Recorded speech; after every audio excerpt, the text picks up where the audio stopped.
Very good morning to everyone.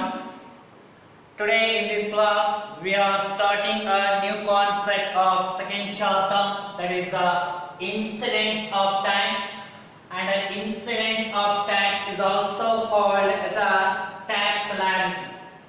Before going down discuss the incidence of tax or the tax liability, first we need to thorough with some important aspects. First, we need to know some of the important points, then only the problems relating to the incidence of tax or tax liabilities are to be calculated. Let us say, what are those important points? First, we need to remember in order to make calculation of the problems of the incidence of tax. First, we need to understand the residential status. As we know, incidence of tax or the tax liability concept is totally depend upon the previous concept. What is the previous concept? Residential status. Already we had discussed. Based upon the residential status, now we are going to make discussion of the incidence of tax or tax liability. As you know the residential status is nothing but it's a process of calculating the residing status of an individual according to the provisions of IT Act 1961. Right? That is what we are saying, what we call it as a residential status.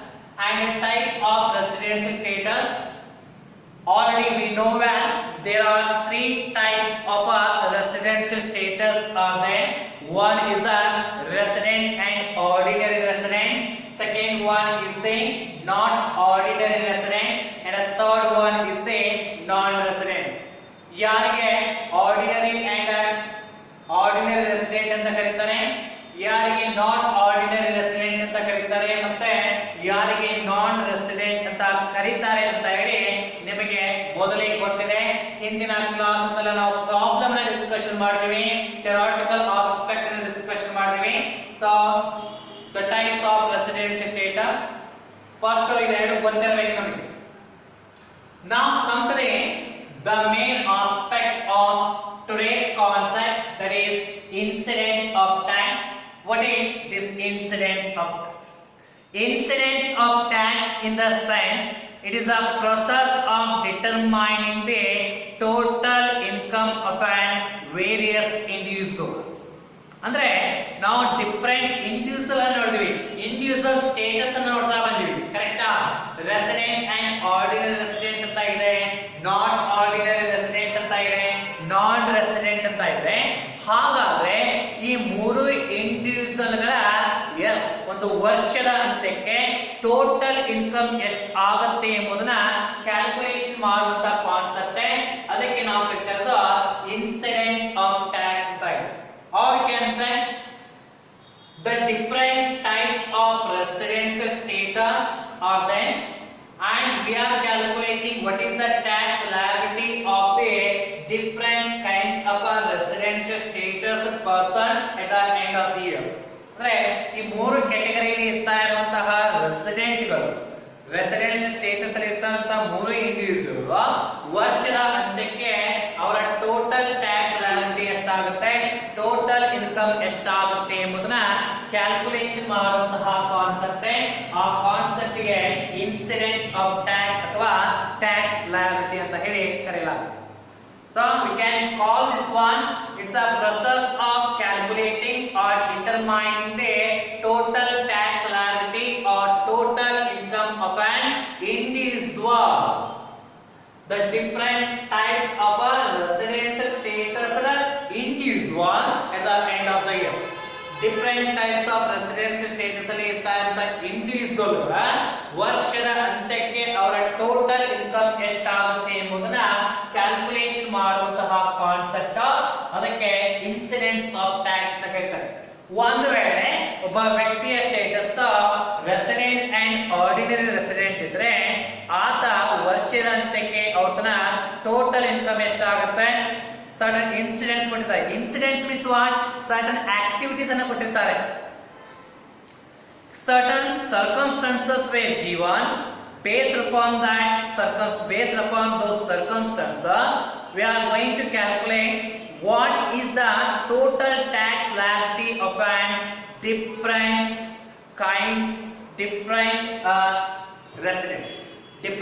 residents, right?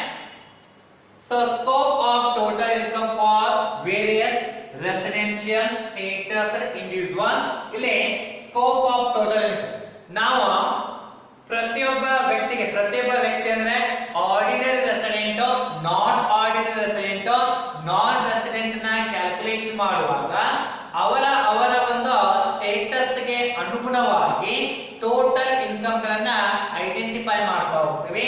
ಹಾಗಾದ್ರೆ resident and ordinary resident ಗೆ ಯಾವ ರೀತಿಯಾದಂತಹ income ಗಳು taxable ಆಗ್ತವೆ, ನಂತರ ನಾನ್ ordinary resident ಗೆ ಯಾವ ರೀತಿಯಾದಂತಹ ಇನ್ಕಮ್ ಗಳು ಟ್ಯಾಕ್ಸೇಬಲ್ ಆಗ್ತವೆ, ನಾನ್ ರೆಸಿಡೆಂಟ್ ಗೆ ಯಾವ ರೀತಿಯಾದಂತಹ ಇನ್ಕಮ್ ಗಳು ಟ್ಯಾಕ್ಸೇಬಲ್ ಆಗ್ತವೆ ಎಂಬುದನ್ನ ಸ್ಕೋಪ್ ಆಫ್ ಟೋಟಲ್ ಇನ್ಕಮ್ ಅಲ್ಲಿ ನಾವು ಡಿಸ್ಕಷನ್ ಮಾಡ್ತಾ ಇದ್ದೀವಿ. Let us have a discussion in relation to these all.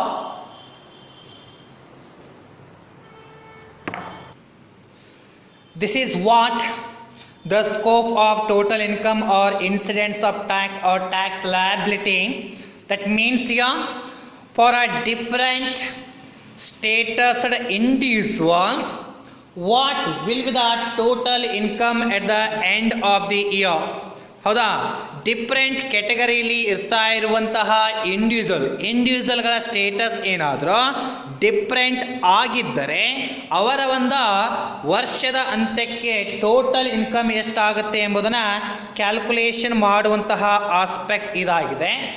Let us have a scope of total incomes in case of the individual having a status called resident and ordinary resident. ಒಂದು ವೇಳೆ ಒಬ್ಬ ವ್ಯಕ್ತಿಯ residential status ಏನಾದರೂ resident and ordinary resident ಆಗಿದ್ದರೆ ಯಾವ ರೀತಿಯಾದಂತಹ ಇನ್ಕಮ್ಗಳು ಆತನಿಗೆ taxable ಆಗ್ತವೆ ಎಂಬುದನ್ನು ನೋಡ್ತಾ ಹೋಗೋಣ. So this is the concept here. Resident in India, section 5, subsection 11. Some total incomes, scope of total incomes of resident. ಹಾಗಾದರೆ ಒಬ್ಬ ವ್ಯಕ್ತಿ ಏನಾದರೂ ರೆಸಿಡೆಂಟ್ ಆ್ಯಂಡ್ ಆರ್ಡಿನರಿ ರೆಸಿಡೆಂಟ್ ಇದ್ದರೆ ಆತನ ಯಾವ ರೀತಿಯಾದಂಥ ಇನ್ಕಮ್ಗಳು ಟ್ಯಾಕ್ಸೇಬಲ್ ಆಗ್ತವೆ ಎಂಬುದನ್ನು ನೋಡ್ತಾ ಹೋಗೋಣ. First one, the following incomes are liable to tax in the hands of the resident. ಯಾವ ವ್ಯಕ್ತಿ ರೆಸಿಡೆಂಟ್ ಆಗಿರ್ತಾನೆ ಆ ವ್ಯಕ್ತಿಯ ಕೈಯಲ್ಲಿ ಈ ಕೆಳಗಿನ ಇನ್ಕಮ್ಗಳು ಟ್ಯಾಕ್ಸೇಬಲ್ ಆಗ್ತವೆ ಎಂಬುದನ್ನು ನೋಡಬೇಕು. First one, income received or deemed to be received in India during the relevant previous year. Whatever the incomes were received by an individual in the relevant previous year, those all incomes are taxable in the hands of the resident. ಯಾವ ವ್ಯಕ್ತಿ resident ಆಗಿದ್ದೋ ಆ ವ್ಯಕ್ತಿ ಹಿಂದಿನ ವರ್ಷದಲ್ಲಿ received ಮಾಡಿದಂತಹ ಇನ್ಕಮ್ಗಳು ಅಥವಾ deem to be received ಅಂತ ಕರಿತಾ ಇದ್ದೀವಿ. ಡೀಮ್ ಟು ಬಿ ರಿಸೀವ್ಡ್ ಅರ್ಥ ಏನಪ್ಪ ಅಂದರೆ ಆ್ಯಕ್ಚುಲಿ ಆ ಇನ್ಕಮ್ಗಳನ್ನು ರಿಸೀವ್ ಮಾಡಿರೋದಿಲ್ಲ, ಆದರೆ ನಮ್ಮ ಇನ್ಕಮ್ ಟ್ಯಾಕ್ಸ್ ಲಾ ಅವುಗಳನ್ನು ರಿಸೀವ್ ಮಾಡಿದೆ ಅಂತ ಹೇಳಿ ಕನ್ಸಿಡರ್ ಮಾಡುತ್ತೆ. ಆ ರೀತಿಯಲ್ಲಿ ಇರ್ತಾ ಇರೋಂಥ ಇನ್ಕಮ್ಗಳಿಗೆ deem to be received incomes ಅಂತ ಹೇಳಿ ಕರಿತಾ ಇದ್ದೀವಿ. ಫಾರ್ ಎಕ್ಸಾಂಪಲ್ ಆಗಿ ತೆಗೆದುಕೊಂಡಾಗ ಪ್ರಾವಿಡೆಂಟ್ ಫಂಡ್ಗೆ 12% ಎಂಪ್ಲಾಯಿ ಮತ್ತು ಎಂಪ್ಲಾಯರ್ ಕಾಂಟ್ರಿಬ್ಯೂಷನ್ ಮಾಡ್ತಾರೆ. ಒಂದು ವೇಳೆ ಎಂಪ್ಲಾಯರು 12%ಗಿಂತ ಜಾಸ್ತಿ ಕಾಂಟ್ರಿಬ್ಯೂಷನ್ ಮಾಡಿದ್ರು ಅಂತ ಹೇಳಿದರೆ 12% ಮೇಲ್ಪಟ್ಟು ಏನು ಕಾಂಟ್ರಿಬ್ಯೂಷನ್ ಆಗಿರುತ್ತೆ ಅದು deemed income of the employee ಅಂತ ಹೇಳಿ ಕನ್ಸಿಡರ್ ಮಾಡಲಾಗುತ್ತೆ. ಆ್ಯಕ್ಚುಲಿ ರೂಲ್ಸ್ ಪ್ರಕಾರ 12%ಅನ್ನು ಮಾತ್ರ ಅಲ್ಲಿ ಪ್ರಾವಿಡೆಂಟ್ ಫಂಡ್ಗೆ ಕಾಂಟ್ರಿಬ್ಯೂಷನ್ ಮಾಡಬೇಕು. ಟ್ಯಾಕ್ಸನ್ನು ಉಳಿಸುವ ಸಲುವಾಗಿ ಏನಾದರೂ 12%ಗಿಂತ ಜಾಸ್ತಿ ಕಾಂಟ್ರಿಬ್ಯೂಷನ್ ಮಾಡಿದರೆ ಆ 12% ಮೇಲ್ಪಟ್ಟು ಏನು ಕಾಂಟ್ರಿಬ್ಯೂಷನ್ ಆಗಿರುತ್ತೆ ಅದನ್ನು ಎಂಪ್ಲಾಯಿಯ ಇನ್ಕಮ್ ಅಂತಲೇ ಕನ್ಸಿಡರ್ ಮಾಡಲಾಗುತ್ತೆ. Deem to be received by an employee ಅಂತ ಹೇಳಿ ಕನ್ಸಿಡರ್ ಮಾಡಲಾಗುತ್ತೆ ಎನ್ನುವಂಥದ್ದು. ಸೊ ಅದಕ್ಕೆ if a income is received by an individual in the relevant previous year, that income is taxable under the eyes of law. So resident ಹಿಂದಿನ ವರ್ಷದಲ್ಲಿ ಏನು ಇನ್ಕಮ್ಗಳನ್ನು receive ಮಾಡ್ತಾನೆ ಆ ಎಲ್ಲ ಇನ್ಕಮ್ಗಳು ಟ್ಯಾಕ್ಸಬಲ್ ಆಗಿರ್ತವೆ ಅಥವಾ ಡೀಮ್ ಟು ಬಿ ರಿಸೀವ್ಡ್ ಅಂತ ಬರ್ತವೆ, ಅವುಗಳು ಕೂಡ ಈ ರೆಸಿಡೆಂಟ್ ಕೈಯಲ್ಲಿ ಟ್ಯಾಕ್ಸಬಲ್. ಈ ಡೀಮ್ ಟು ಬಿ ರಿಸೀವ್ಡ್ ಅಂದರೆ ಏನು ಎಂಬುದನ್ನು ನೆಕ್ಸ್ಟ್ ಆಸ್ಪೆಕ್ಟಲ್ಲಿ ನಾವು ನೋಡೋಣ. Second one, income accrues or arises or deemed to be accrues or arises in India during the relevant accounting year. Relevant accounting year or relevant previous year. ಅಂದರೆ resident and ordinary resident ಆಗಿರುವಂತಹ ವ್ಯಕ್ತಿ ಹಿಂದಿನ ವರ್ಷದಲ್ಲಿ ಯಾವುದೇ ಇನ್ಕಮ್ಗಳನ್ನು ಗಳಿಸಿದ್ದರೆ, ಅಕ್ರೂಸ್ ಅರ್ಥ ಏನೋ, income ಗಳಿಸಿದ್ದಾರೆ, ಅವುಗಳನ್ನ ಇನ್ನೂ ರಿಸೀವ್ ಮಾಡಿರೋದಿಲ್ಲ, ಆದರೆ ಇನ್ಕಮ್ಗಳು ಅರೈಸ್ ಆಗಿರುತ್ತೆ, ಇನ್ಕಮ್ ಹುಟ್ಟಿಕೊಂಡಿರುತ್ತೆ. ಇನ್ಕಮ್ ಅಂದರೆ ಆ ಒಂದು ಇನ್ಕಮನ್ನು ಅರ್ನ್ ಮಾಡುವ ಸಲುವಾಗಿ ಎಂಪ್ಲಾಯಿ ಎಫರ್ಟನ್ನು ಹಾಕಿರ್ತಾನೆ, ಆದರೆ ಇನ್ನೂ ಇನ್ಕಮ್ ಬಂದಿರೋದಿಲ್ಲ. ಅವುಗಳಿಗೆ ಅಕ್ರೂಸ್ಡ್ ಇನ್ಕಮ್ ಅಥವಾ ಅಕ್ರೂಡ್ ಇನ್ಕಮ್ ಅಂತ ಹೇಳಿ ಕರೆಯಲಾಗುತ್ತೆ. ಒಂದು ವೇಳೆ ಹಿಂದಿನ ವರ್ಷದಲ್ಲಿ ಏನಾದರೂ ವ್ಯಕ್ತಿ ಇನ್ಕಮನ್ನು ಗಳಿಸಿದ್ದ ಅಥವಾ ಎಫರ್ಟ್ನ ಹಾಕಿ ಇನ್ನೂ ಹಣ ಬರುವುದಿತ್ತು ಅಂತ ಹೇಳಿದರೆ ಅವು ಇನ್ಕಮ್ಗಳು ಕೂಡ taxable. Third one, income accrues or arises outside India. ಒಂದು ವೇಳೆ ಆ ವ್ಯಕ್ತಿ ರೆಸಿಡೆಂಟ್ ಆ್ಯಂಡ್ ಆರ್ಡಿನರಿ ರೆಸಿಡೆಂಟ್ ಸ್ಟೇಟಸಲ್ಲಿ ಇರ್ತ ವ್ಯಕ್ತಿ income received or arises outside India, ಭಾರತ ದೇಶವನ್ನು ಬಿಟ್ಟು ಬೇರೆ ದೇಶದಲ್ಲಿ ಏನಾದರೂ ಆತ ಇನ್ಕಮನ್ನು ರಿಸೀವ್ ಮಾಡಿದ್ದರೆ ಅಥವಾ ಬೇರೆ ದೇಶಗಳಲ್ಲಿ ಇನ್ಕಮನ್ನು ಅರ್ನ್ ಮಾಡಿದರೆ ಆತನ ಮೇಲೆ ಆ ಇನ್ಕಮ್ ಮೇಲೂ ಟ್ಯಾಕ್ಸನ್ನು ಹಾಕಲಾಗುತ್ತೆ. ಸೊ ಹಾಗಾದರೆ ಒಬ್ಬ ವ್ಯಕ್ತಿ ಏನಾದರೂ ರೆಸಿಡೆಂಟ್ ಆ್ಯಂಡ್ ಆರ್ಡಿನರಿ ರೆಸಿಡೆಂಟ್ ಆಗಿದ್ದರೆ ಯಾವ ಯಾವ ರೀತಿಯಾದಂಥ ಇನ್ಕಮ್ಗಳು ಆತನಿಗೆ ಟ್ಯಾಕ್ಸಬಲ್ ಆಗ್ತವೆ? ಒಂದು, ಪ್ರೀವಿಯಸ್ ಇಯರಲ್ಲಿ ರಿಸೀವ್ ಮಾಡಿರುವಂಥ ಇನ್ಕಮ್ಗಳು ಅಥವಾ ಡೀಮ್ ಟು ಬಿ ರಿಸೀವ್ಡ್ ಇನ್ಕಮ್ಗಳು ಪ್ರೀವಿಯಸ್ ಇಯರ್ದಲ್ಲಿ, ಅದು taxable first category. Second one, previous ಇಯರ್ದಲ್ಲಿ ಏನಾದರೂ ಇನ್ಕಮನ್ನು ಆತ ಗಳಿಸಿದರೆ accrues or arises in previous year, ಹಿಂದಿನ ವರ್ಷದಲ್ಲಿ ಇನ್ಕಮನ್ನು ಅರೈಸ್ ಅಥವಾ ಅಕ್ರೂಸ್ ಆಗಿದ್ದರೆ ಗಳಿಸಿದ್ದರೆ ಅದೊಂದು, ಅಥವಾ in the relevant previous year if he receives or arises the income outside the India, ಭಾರತ ದೇಶವನ್ನು ಬಿಟ್ಟು ಬೇರೆ ದೇಶದಲ್ಲಿ ಇನ್ಕಮ್ಗಳನ್ನ ರಿಸೀವ್ ಮಾಡಿರ್ಬೋದು ಅಥವಾ ಭಾರತ ದೇಶವನ್ನು ಬಿಟ್ಟು ಬೇರೆ ದೇಶಗಳಲ್ಲಿ ಇನ್ಕಮ್ಗಳನ್ನು ಗಳಿಸಿರ್ಬೋದು, ಇವು ಇನ್ಕಮ್ಗಳು ಕೂಡ ಆ ರೆಸಿಡೆಂಟ್ ಆ್ಯಂಡ್ ಆರ್ಡಿನರಿ ರೆಸಿಡೆಂಟ್ ಸ್ಟೇಟಸಲ್ಲಿ ಇರ್ತಾರಂಥ ವ್ಯಕ್ತಿಗೆ ಟ್ಯಾಕ್ಸಬಲ್ ಆಗ್ತವೆ. ಗೊತ್ತಾಯ್ತಾ? ಈ ಮೂರು ಸ್ಟೇಟಸ್ ಗೊತ್ತಿರಬೇಕು ನೋಡ್ರಿ. ರೆಸಿಡೆಂಟ್ ಆ್ಯಂಡ್ ಆರ್ಡಿನರಿ ರೆಸಿಡೆಂಟ್ಗೆ ಎಕ್ಸಂಪ್ಟೆಡ್ ಇನ್ಕಮ್ ಬಿಟ್ಟು ಎಲ್ಲ ಇನ್ಕಮ್ಗಳು ಟ್ಯಾಕ್ಸಬಲೇ. Second one, not ordinary resident. ಒಂದು ವೇಳೆ ಒಬ್ಬ ವ್ಯಕ್ತಿಯ residential status not ordinary resident ಇದ್ದರೆ ಯಾವ ಯಾವ ಇನ್ಕಮ್ಗಳು ಆತನಿಗೆ ಟ್ಯಾಕ್ಸಬಲ್ ಆಗ್ತವೆ? If an individual status is a not ordinary resident, then what are the incomes are taxable under the in the hands of the not ordinary resident? Let us see. Income received or deemed to be received in India in the relevant previous year. ಏನು ಇಲ್ಲಿ ಕಲ್ತೀವಲ್ಲ first same, Bharat ದೇಶದಲ್ಲಿ ಹಿಂದಿನ ವರ್ಷ receive ಮಾಡಿರುವಂಥದ್ದು ಅಥವಾ ಇನ್ನೂ receive ಮಾಡಬೇಕಾದಂಥದ್ದು ಅಥವಾ receive ಮಾಡಿರುವ ಹಾಗೆ ಅಜ್ಯೂಮ್ಷನ್ ಮಾಡಿರುವಂತಹ ಇನ್ಕಮ್ಗಳು ನಾಟ್ ಆರ್ಡಿನರಿ ರೆಸಿಡೆಂಟ್ಗೂ ಕೂಡ ಅಪ್ಲೈ ಆಗುತ್ತೆ, ಟ್ಯಾಕ್ಸೇಬಲೇ. Second one, income accrues or arises or deemed to accrue or arises in India during the relevant previous year.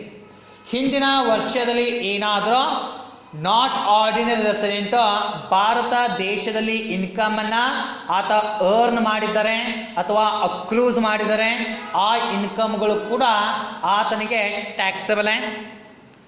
Next, income accrues or arises to him outside India during the previous year, but the business or profession is controlled from India.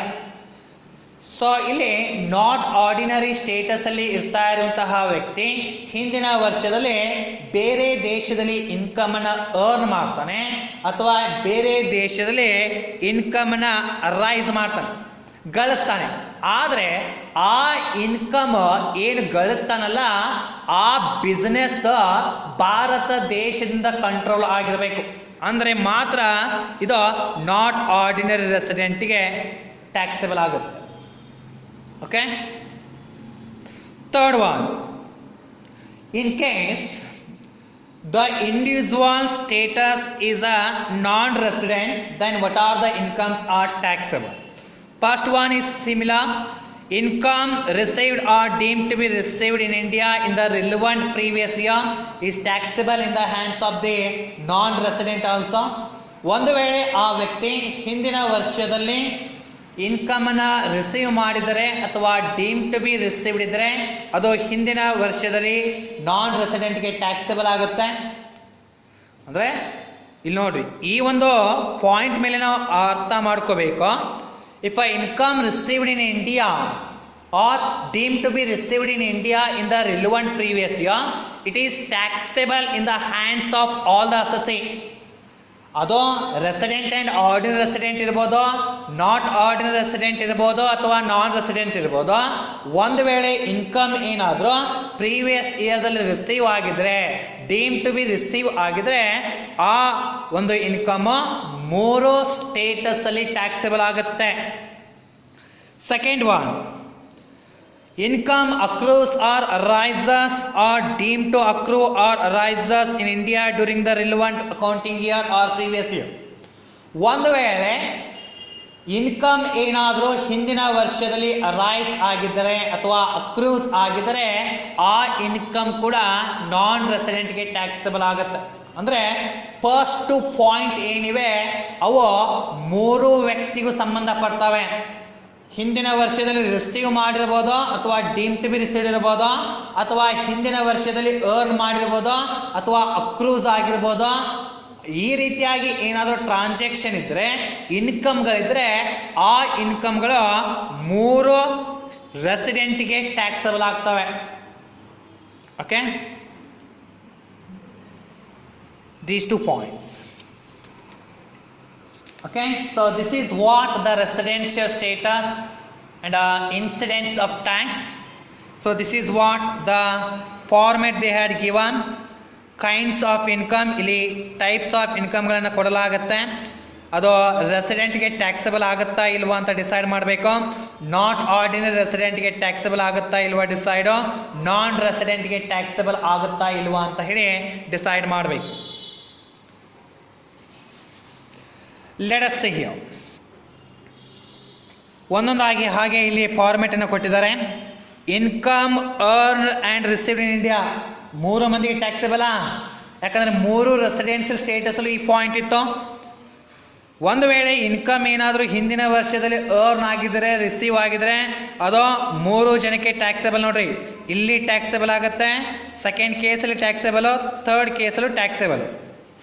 Next, income received in India but earn outside India. Income ಬೇರೆ ದೇಶದಲ್ಲಿ earn ಆಗಿದೆ, ಆದರೆ receive ಮಾಡಿರೋದು ಇಂಡಿಯಾದಲ್ಲಿ ಅಂತ ಹೇಳ್ತಾ ಇದ್ದಾರೆ.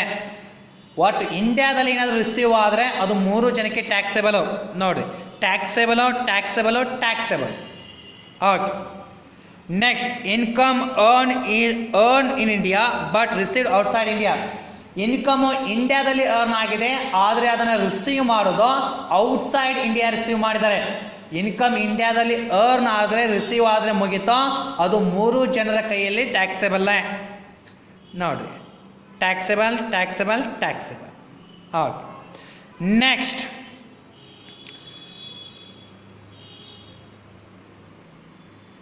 Fourth one, income earn and received outside India from business or profession control in India. ನೋಡಿರಿ, ಇನ್ಕಮ್ ರಿಸೀವ್ ಆಗ್ತಾ ಇರೋದು ಔಟ್ಸೈಡೆ, ಇನ್ಕಮ್ ಅರ್ನ್ ಆಗ್ತಾ ಇರೋದು ಔಟ್ಸೈಡೆ. ಆದರೆ ಆ ಇನ್ಕಮ್ ಯಾವ ಬಿಸ್ನೆಸ್ ಇಂದ ಅರ್ನ್ ಆಗ್ತಾ ಇದೆ ಆ ಬಿಸ್ನೆಸ್ ಕಂಟ್ರೋಲ್ ಆಗ್ತಾ ಇರೋದು ಇಂಡಿಯಾದಿಂದ. ಅಂದರೆ ಸೆಕೆಂಡ್ ಪಾಯಿಂಟ್ ಅಲ್ಲಿ ಇತ್ತು ನಾಟ್ ಆರ್ಡಿನರಿ ರೆಸಿಡೆಂಟ್. ಇದು ಫಸ್ಟ್ ಪರ್ಸನ್ ಇದ್ದಾನೆ ರೆಸಿಡೆಂಟ್ ಇನ್ ಇಂಡಿಯಾ, ಆತ ಔಟ್ಸೈಡ್ ಅಲ್ಲಿ ಇನ್ಕಮ್ ಅನ್ನ ರಿಸೀವ್ ಮಾಡಿದ್ರು ಆತನಿಗೆ ಟ್ಯಾಕ್ಸಬಲ್, ಅದಕ್ಕೆ ಇದು ಟ್ಯಾಕ್ಸಬಲ್ ಆಗುತ್ತೆ. ಫಸ್ಟ್ ಕೇಸಲ್ಲಿ ಎಲ್ಲ ಟ್ಯಾಕ್ಸೇಬಲ್ ನೋಡ್ರಿ ಎಕ್ಸೆಪ್ಟ್ ಎಕ್ಸಮ್ಟೆಡ್ ಇನ್ಕಮ್. ಸೊ ಅದಕ್ಕೆ whether it is received in India or outside received in India it is taxable. ಇಲ್ಲಿ ಟ್ಯಾಕ್ಸೇಬಲ್ ಯಾಕೆ? Because it is control from India. Business ಭಾರತ ದೇಶದಿಂದ ಕಂಟ್ರೋಲ್ ಆಗಿದೆ ಅನ್ನುವಂತಹ ಕಾರಣಕ್ಕಾಗಿ ಇಲ್ಲಿ ಟ್ಯಾಕ್ಸೇಬಲ್ ಇದು. ಬಟ್ ಇದು ನಾವು ಮೂರನೇ ಕೇಸಲ್ಲಿ ಈ ರೀತಿಯಂತಹ ಪಾಯಿಂಟ್ ಅನ್ನು ನೋಡಲಿಲ್ಲ, ಅದಕ್ಕೆ ನಾನ್ ರೆಸಿಡೆಂಟ್ಗೆ ಇದು ಟ್ಯಾಕ್ಸೇಬಲ್ ಆಗೋದಿಲ್ಲ, not taxable. Next, income earned and received outside India from business or profession control outside India. ನೋಡ್ರಿ, ಬೇರೆ ದೇಶದಲ್ಲಿ ಇನ್ಕಮ್ ರಿಸೀವ್ ಆಗ್ತಾ ಇದೆ, ಬೇರೆ ದೇಶದಲ್ಲಿ ಇನ್ಕಮ್ ಅರ್ನ್ ಆಗ್ತಾ ಇದೆ, ಆದರೆ ಆ ಬಿಸ್ನೆಸ್ ಬೇರೆ ದೇಶದಿಂದ ಕಂಟ್ರೋಲ್ ಆಗ್ತಾ ಇದೆ, ಇಂಡಿಯಾದಿಂದ ಅಲ್ಲ. ಫಸ್ಟ್ ಕೇಸಲ್ಲಿ ಟ್ಯಾಕ್ಸೇಬಲ್, ಈ ಪರ್ಸನ್ಗೆ ಎಲ್ಲ ಟ್ಯಾಕ್ಸೇಬಲ್. ಆದರೆ ಸೆಕೆಂಡ್ ಪಾಯಿಂಟಲ್ಲಿ ತೆಗೆದುಕೊಳ್ಳಿಕ್ಕೆ ಬರೋಂಗಿಲ್ಲ, ಯಾಕಂದರೆ ಬಿಸ್ನೆಸ್ ಭಾರತ ದೇಶದಿಂದ ಕಂಟ್ರೋಲ್ ಆಗ್ತಾ ಇದೆ. ಇಲ್ಲಿ ನಾನ್ ಟ್ಯಾಕ್ಸೇಬಲ್, ಇದು ಕೂಡ not taxable. Last one, income earn and received outside India other than business or profession. Business ಅಥವಾ ಪ್ರೊಫೆಷನ್ನ ಬಿಟ್ಟು ಬೇರೆ ಮೂಲಗಳಿಂದ ಇನ್ಕಮ್ನ ಔಟ್ಸೈಡ್ ಇಂಡಿಯಾ ಏನಾದರೂ ರಿಸೀವ್ ಮಾಡ್ತಾ ಇದ್ರೆ it is taxable only in the hands of resident. ರೆಸಿಡೆಂಟ್ಗೆ ಮಾತ್ರ ಟ್ಯಾಕ್ಸೇಬಲ್. ಬಿಸ್ನೆಸ್ ಅಂತ ಕಂಟ್ರೋಲ್ ಆಗ್ತಾ ಇಲ್ಲ ಇಂಡಿಯಾದಿಂದ, ನಾಟ್ ಟ್ಯಾಕ್ಸೇಬಲ್. ಮತ್ತು ನಾನ್ ರೆಸಿಡೆಂಟ್ ಅಂತೂ ಬರೋಂಗಿಲ್ಲ. ನಾನ್ ರೆಸಿಡೆಂಟ್ಗೆ ಬರ್ತಾ ಇರೋಂಥ ಇನ್ಕಮ್ಗಳು ಯಾವ್ಯಾವು? Income received in India and income earn in India, ಇವೆರಡೆ. ನಾಟ್ ಆರ್ಡಿನರಿ ರೆಸಿಡೆಂಟ್ಗೆ ಬರ್ತಾ ಇರೋಂಥ ಪಾಯಿಂಟ್ಗಳು ಯಾವುವು? Income received in India, income accrued in India and income received outside India or income earn outside India and business is control from India. ಹೌದಾ? ಇವು 3 point. ಮತ್ತು ರೆಸಿಡೆಂಟಿಗಂತೂ ಎಲ್ಲ ಇನ್ಕಮ್ಗಳು ಟ್ಯಾಕ್ಸಬಲ್, ಯಾವುದನ್ನು ಬಿಟ್ಟು ಎಕ್ಸಮ್ಟೆಡ್. ಎಕ್ಸಮ್ಟೆಡ್ ಇನ್ಕಮು ಎಲ್ಲ ಪರ್ಸನ್ಗೂ ಕೂಡ ಎಕ್ಸಮ್ಟೆಡೇ ಆಗಿರುತ್ತೆ. So here some exempted incomes are given. It is not taxable in the hands of all the 3 person.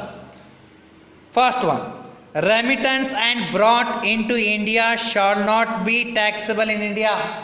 ಬೇರೆ ದೇಶದಿಂದ ಹಿಂದಿನ ವರ್ಷದಲ್ಲ, ಬೇರೆ ಒಂದು ವರ್ಷಗಳಲ್ಲಿ ಅರ್ನ್ ಆದಂತಹ ಇನ್ಕಮ್ಗಳನ್ನು ಹಿಂದಿನ ವರ್ಷ ಜಸ್ಟ್ ಬ್ರಾಟ್ ಔಟ್ ಮಾಡಿದರೆ, ತಂದಿದ್ದರೆ, ಅರ್ನ್ ಆಗಿಲ್ಲ, ರಿಸೀವ್ ಆಗಿಲ್ಲ, ತಂದಿರ್ತಾರೆ, ಬ್ರಾಟ್ ಇನ್ ಟು ಇಂಡಿಯಾ ತರೋದು, ಅಂತಹ ಇನ್ಕಮ್ಗಳು ಎಕ್ಸಮ್ಟೆಡು. ಡಿವಿಡೆಂಡ್ ಫ್ರಾಮ್ ಇಂಡಿಯನ್ ಕಂಪನಿ, ಒಂದು ವೇಳೆ ಇಂಡಿಯನ್ ಕಂಪನಿಯಿಂದ ಏನಾದರೂ ಡಿವಿಡೆಂಡು ಸಿಗ್ತಾ ಇತ್ತು ಅಂತ ಹೇಳಿದ್ರೆ ಅಸಸ್ಸಿಗೆ, ಅದು ಎಕ್ಸಮ್ಟೆಡ್ ಆಗಿರುತ್ತೆ. Past years foreign income brought in to India is not taxable. ಬೇರೆ ಹಲವಾರು ವರ್ಷಗಳ ಹಿಂದೆ ಇನ್ಕಮ್ ಅರ್ನ್ ಆಗಿರುತ್ತೆ, ಆ ಇನ್ಕಮನ್ನು ಹಿಂದಿನ ವರ್ಷದಲ್ಲಿ ಇಂಡಿಯಾಕ್ಕೆ ಬ್ರಾಟಪ್ ಮಾಡ್ತಾರೆ, ಆ ಇನ್ಕಮ್ ಕೂಡ ಎಕ್ಸಮ್ಟೆಡೇ. Next, interest on post office savings bank account is exempted up to 3,500. So interest on post office savings bank account ಏನಿರುತ್ತೆ, ಪೋಸ್ಟ್ ಆಫೀಸ್ ಸೇವಿಂಗ್ಸ್ ಬ್ಯಾಂಕ್ ಅಕೌಂಟಲ್ಲಿ ಇಟ್ಟಂಥ ಹಣದ ಮೇಲೆ ಬರುವಂಥ ಇಂಟ್ರೆಸ್ಟು 3,500 ವರೆಗೂ ಎಕ್ಸಮ್ಟೆಡು. ಅದರ ಮೇಲ್ಪಟ್ಟು ಏನಾದರೂ ಬರ್ತಾ ಇದ್ರೆ ಟ್ಯಾಕ್ಸಬಲ್. ಇದು ಸೇವಿಂಗ್ಸ್ ಬ್ಯಾಂಕ್ ಅಕೌಂಟ್ ಆಯಿತು. ಒಂದು ವೇಳೆ ಜಾಯಿಂಟ್ ಅಕೌಂಟ್ ಇದ್ರೆ 7,000 ಪರ್ ಆ್ಯನಮ್ ಎಕ್ಸಮ್ಟೆಡ್ ಆಗುತ್ತೆ. 7,000ಕ್ಕಿಂತ ಜಾಸ್ತಿ ಏನಾದರೂ ಇಂಟ್ರೆಸ್ಟ್ ಬರ್ತಾ ಇದ್ರೆ taxable. Next, receipt from HUF is fully exempted under section 10 subsection 2. ಒಂದು ವೇಳೆ ಹಿಂದೂ ಅನ್ಡಿವೈಡೆಡ್ ಫ್ಯಾಮಿಲಿಯಿಂದ ಯಾವುದೇ ರಿಸಿಪ್ಟನ್ನು ತೆಗೆದುಕೊಳ್ತಾ ಇದ್ರು ಕೂಡ ಅದು ಎಕ್ಸಮ್ಟೆಡ್ ಆಗುತ್ತೆ. Income from UTI unit trust of ಇಂಡಿಯಾದಿಂದ ಇನ್ಕಮನ್ನು ರಿಸೀವ್ ಮಾಡ್ತಾ ಇದ್ರೆ ಅದು ಕೂಡ exempted. Income from agriculture in India, agriculture ಇಂದ ಇನ್ಕಮ್ ನ ಇಂಡಿಯಾದಲ್ಲಿ ರಿಸೀವ್ ಮಾಡ್ತಾ ಇದ್ದಾರೆ, exempted. Gift received is also exempted. Gift I think so 50,000 up to 50,000 gift is received in the relevant previous year is exempted. ಅದರ ಮೇಲೆ ಮೇಲ್ಪಟ್ಟ ಏನಾದರೂ gift receive ಮಾಡ್ತಾ ಇದ್ರೆ ಮೇಲ್ಪಟ್ಟಂತಹ ಒಂದು ಅಮೌಂಟ್ ಫುಲ್ ಅಮೌಂಟೇ ಟ್ಯಾಕ್ಸಬಲ್.